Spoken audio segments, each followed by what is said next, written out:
Every person, every object, every place in your life, these are your knowns. You've experienced them. And because of that, you have a specific hardwired neurological network in your brain for each one. But it's not just a thought, you also have a specific emotion associated with them. Yes or no? And the stronger the emotion, whether it's hatred, love, fear, or joy, that you have to any one of these elements that define your identity in your three-dimensional reality, the more you unconsciously pay attention to them, yes or no. Hello? So then we operate on a fundamental principle. Where you place your attention is where you place your energy. So let's examine this.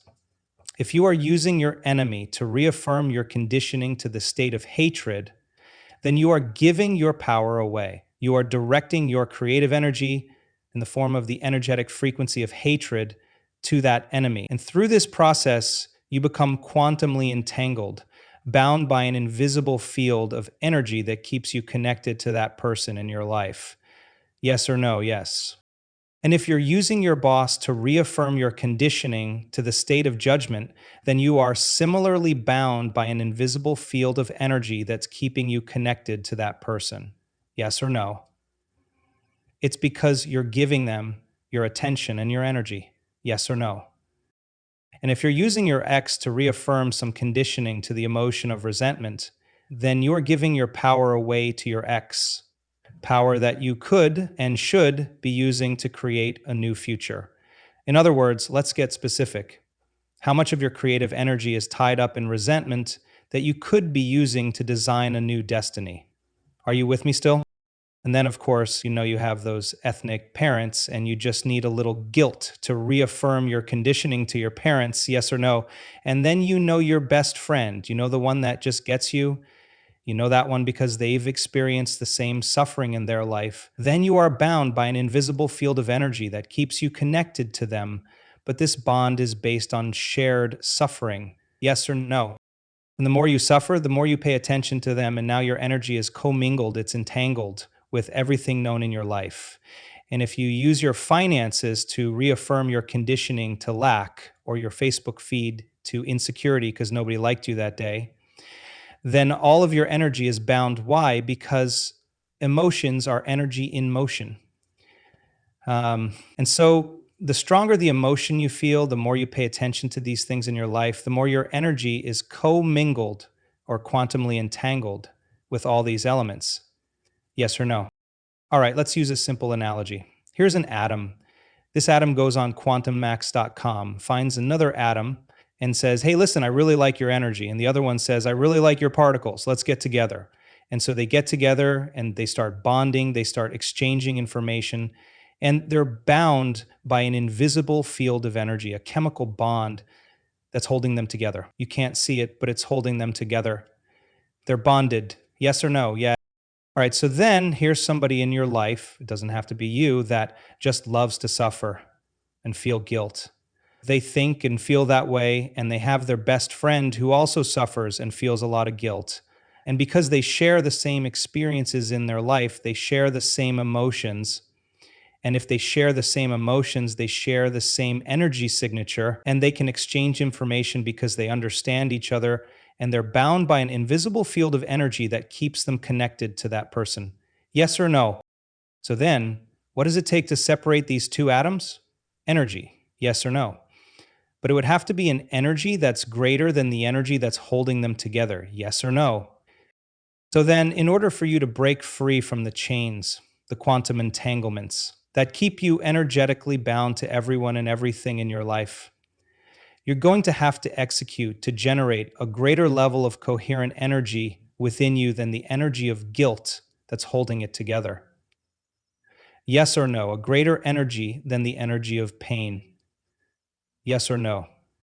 And you can't have energy without awareness or consciousness, which means you're going to have to become conscious when you are normally unconscious.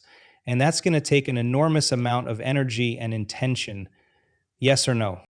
So you're sitting in your meditation and your body is raging. It's the body of the old self. And it says, come on, just a little bit of suffering today. You know it feels familiar. Come on. And you're sitting there and you keep lowering the volume to that emotion. And as you lower the volume to that emotion and you're working with the body, this is actually a sign of a good meditation because now you're coming up against the very aspect of yourself, the very program that's standing in the way between you and your future. The body is now rebelling against the new mind.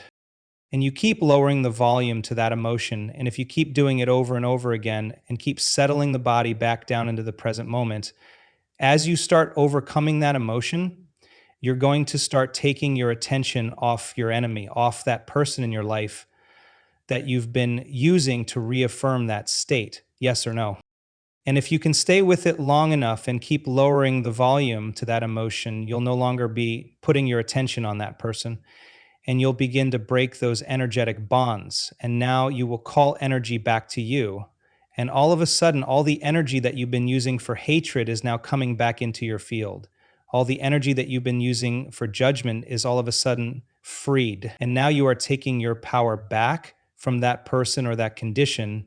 And you start building your own strong, coherent electromagnetic field. And now you do have the energy to create a new future. How many people understand? Are any of these things, these people, these conditions inherently bad?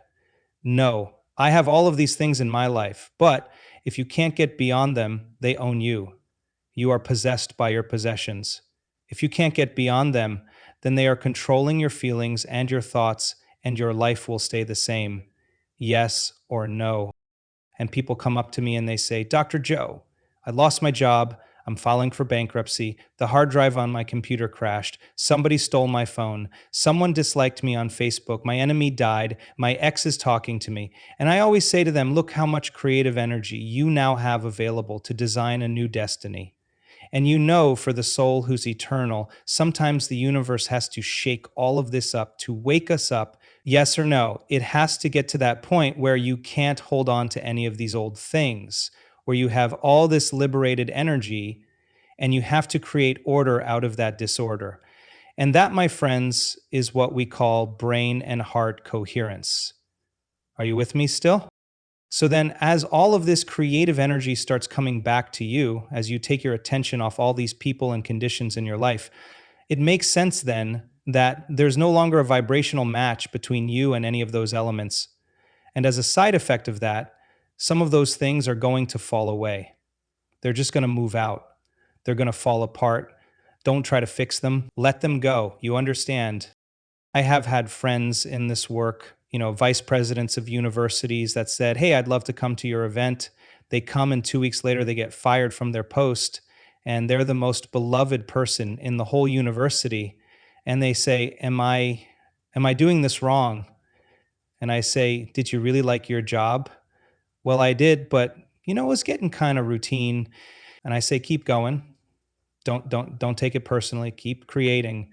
A few months later, they fall in love, get married, get a new job, move to a new place, become vice president of a bigger university.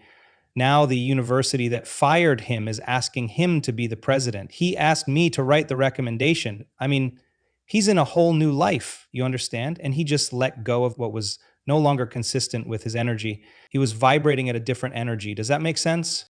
So then, as you go from a narrow focus on your problems to a broad focus, and you start sensing space, sensing the blackness behind your closed eyes, just like you did last night, the act of creating this divergent focus and tuning into that field and just sensing and not thinking and analyzing means you're no longer going to be activating these familiar circuits in your brain.